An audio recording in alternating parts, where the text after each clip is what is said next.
ପିଲାମାନେ ଆଜିର ଅନଲାଇନ୍ ଶିକ୍ଷାଦାନ କାଳାଂଶକୁ ମୁଁ ସମସ୍ତଙ୍କୁ ସ୍ୱାଗତ କରୁଛି।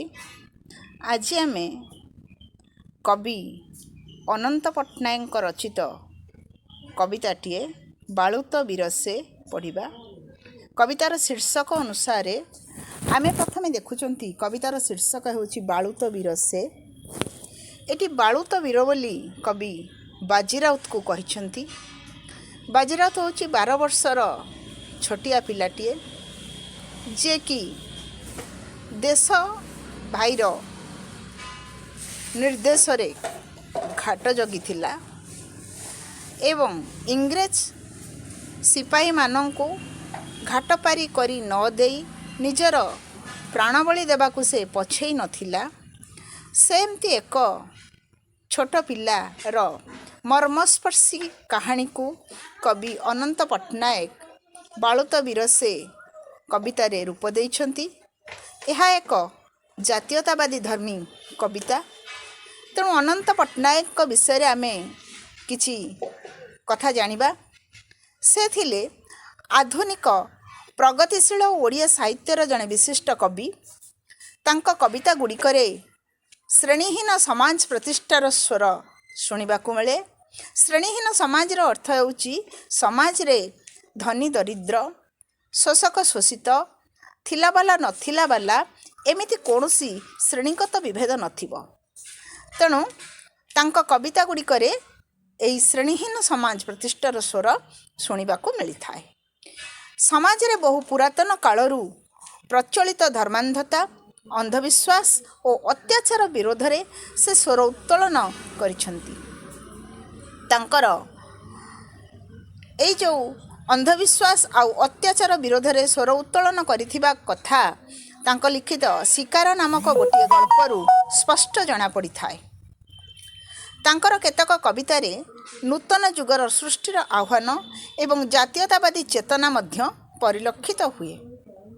ତାଙ୍କ ଦ୍ୱାରା ରଚିତ ଶାନ୍ତି ଶିଖା, ତର୍ପଣ କରେ ଆଜି, ଅଲୋଡ଼ା ଲୋଡ଼ା ଏବଂ ଛାଇର ଛିଟା ପ୍ରଭୃତି କବିତା ଗ୍ରନ୍ଥ କବିଙ୍କର ସ୍ୱତନ୍ତ୍ର ପରିଚୟ ପ୍ରଦାନ କରିଥାଏ। ତାହେଲେ ଆଜି ଆମେ କବିତାଟିର 2ଟି ପଦ ସସ୍ୱର ଆବୃତ୍ତି କରିବା।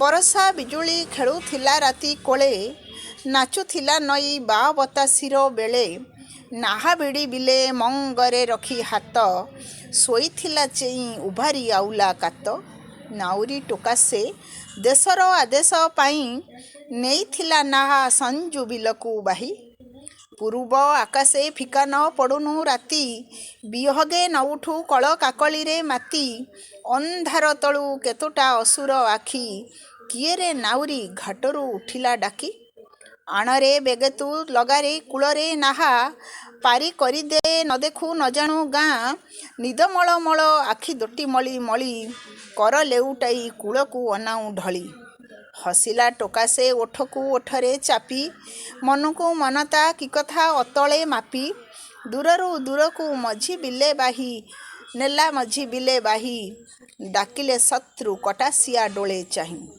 ପିଲା ବକଟେ ତୁ ଆମକୁ ଦେଖ ନ ରଗା, ଲଗା ନାହା ପଛେ ଘାଟ ଅଘାଟରେ ନଗା, ନାହା ଚାଲିଯାଏ ବିଲ ପାଣି ପଟେ ତଳକୁ ତଳକୁ ଖସି, କହିଲା ଟୋକାସେ ବୀର ଦର୍ପରେ ହସି, ନେବି ନାହିଁ ନାହା ଭାଇର ଆଦେଶ ନାହିଁ, ମଣିଷ ମରାଳି ଆମରି ରକ୍ତ ପାଇ, ସିପାହୀ କୂଳକୁ ପାରି କରିଦେବା ପାଇଁ, ନା ନେବି ନାହିଁ, ନେବି ନାହିଁ।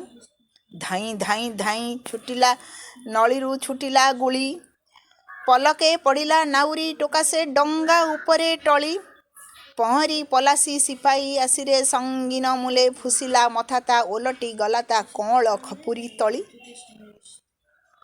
ବାଳୁତ ବିରସେ ବାଜିରାଉତର ତତଲା ରକ୍ତ ଧାର, ଦଳିତ ଜାତିର ଲଲାଟେ ଲେଖିଲା ମୁକ୍ତି ସମର ଆଦ୍ୟ ବିଜୟ ଗାର, ଆସୁଥିଲେ ଲୋକେ ଗାଁରୁ ବିଲ ଗହଳରେ ଧାଇଁ, ମେଘ କୋଳେ ଦୂରେ ଉଇଁଲା ସୂର୍ଯ୍ୟ ଚାହିଁ, ତଟ ଘାସ ବୁଦା ଥରୁଥିଲା ସତେ ବୀର ଆଶ୍ଳେଷ ପାଇ, ଅତ୍ୟାଚାରୀର ଶାସନ ସରିଲା ଭୟ ନାହିଁ ଭୟ ନାହିଁ।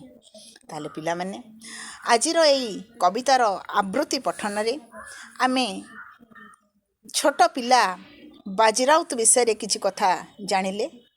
ତା ସହିତ ବାଜିରାଉତର ଆତ୍ମବଳିଦାନ ବିଷୟରେ ଆମେ ସମ୍ୟକ୍ ଜାଣିବାକୁ ପାଇଲେ। ଆସନ୍ତା କାଳାଂଶରେ ଆମେ ଏହାର ଭାବାର୍ଥ ବୁଝିବା।